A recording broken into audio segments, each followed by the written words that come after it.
एक और प्रश्न लेते हैं। ये भी प्रश्न आपका अगर जनरल रूप से देखें तो ये भी बोर्ड का ही प्रश्न है, ठीक है। अब इस प्रश्नों की बात करते हैं जो बोर्ड यूपी बोर्ड विशेष के हिसाब से मैं बता रहा हूँ, ठीक है। और भी आने वाले समय में आपको क्वेश्चन बताए जाएंगे। जितना आप शेयर करेंगे, इसे सब्सक्राइब्स करेंगे, ठीक है, जितना आपका सहयोग हुआ उस हिसाब से मैं इस पे उतना ही अच्छा वीडियो डाल पाऊंगा, ठीक है।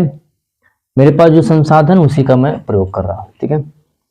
धातु की एक पतली गोली कोष की जो त्रिज्या है 0.25 मीटर है, यानी धातु एक पतली गोली कोष की जो त्रिज्या है 0.25 मीटर, ऐसा कह सकते हैं गोली कोष की त्रिज्या, ठीक है।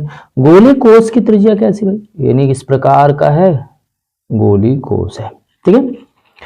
इसकी त्रिज्या जो है 0.25 मीटर है, ऐसा प्रश्न में कह रहा है, ठीक है। जब प्रश्न में ऐसा कह रहा तो उसी के अनुसार बात भी किया जाए।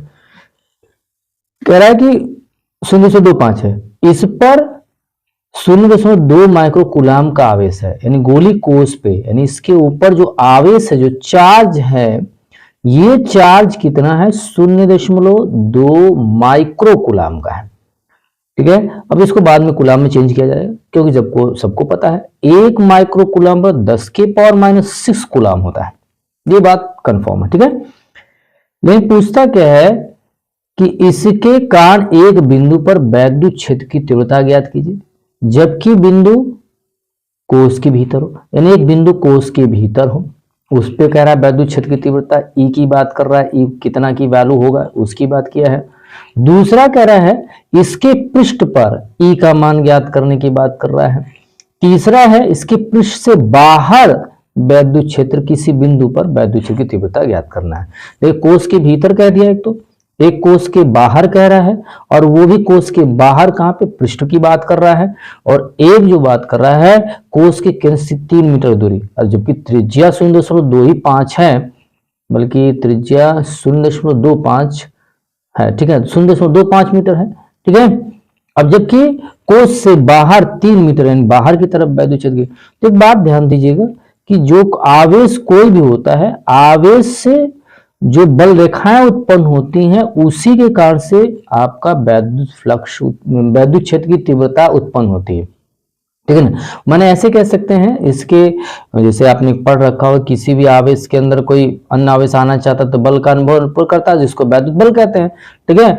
उसी आधार पर वैसे तो ये क्वेश्चन आपके है गॉस के प्रमेय से है, ठीक है। तो ये गोली पृष्ठ की बात कर रहा है। वैद्युत क्षेत्र की जो तीव्रता कोष के अंदर अगर बात है तो किसी प्रकार का आवेश, किसी प्रकार से चार्ज नहीं, इसलिए यहाँ वैद्युत क्षेत्र की तीव्रता 0 हो जाएगी। कंफर्म बात समझे। ये कोई गोली ठोस नहीं है, ठोस रहता तो अलग बात होती, जो अंदर होता वही पृष्ठ के बाहर होता, वो जो सेम होता, लेकिन यहाँ पे गोली कोष खाली है, खाली है, यहाँ पे किसी प्रकार का आवेश नहीं, बल रेखाएं नहीं गुजरेंगी, और यहाँ पे वैद्युत क्षेत्र की तीव्रता क्या होगी, विल बी 0 होगी, ठीक है। तो ऐसे कह सकते हैं गोली कोष के भीतर, पहली पॉइंट्स हो जाएगा गोली कोष के भीतर, गोली कोष के भीतर, ठीक है, वैद्युत क्षेत्र की तीव्रता, वैद्युत क्षेत्र की तीव्रता 0 होगी। एक तो बात ये कंफर्म हो जाता है 0 होगी, ठीक है, एक बात तो कंफर्म हो गया।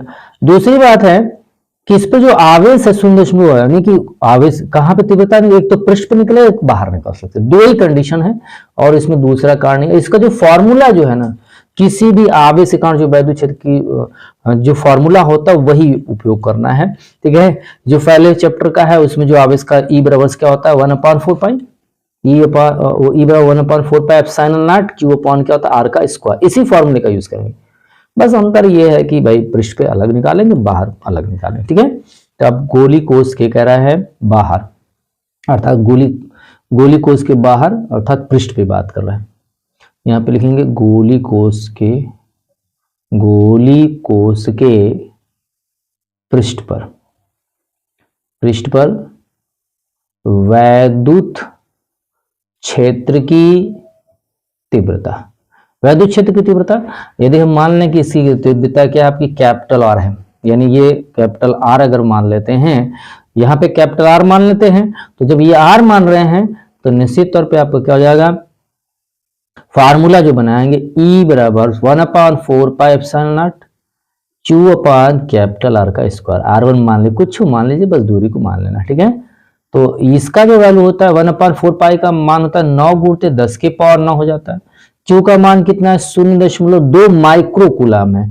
तो 1 माइक्रो कूलम का 10 के पावर -6 कूलम होता है, ठीक है। तो आप यहाँ पे क्या 0.2 गुणित 10 के पावर -6 कूलम लिख लिया, ठीक है।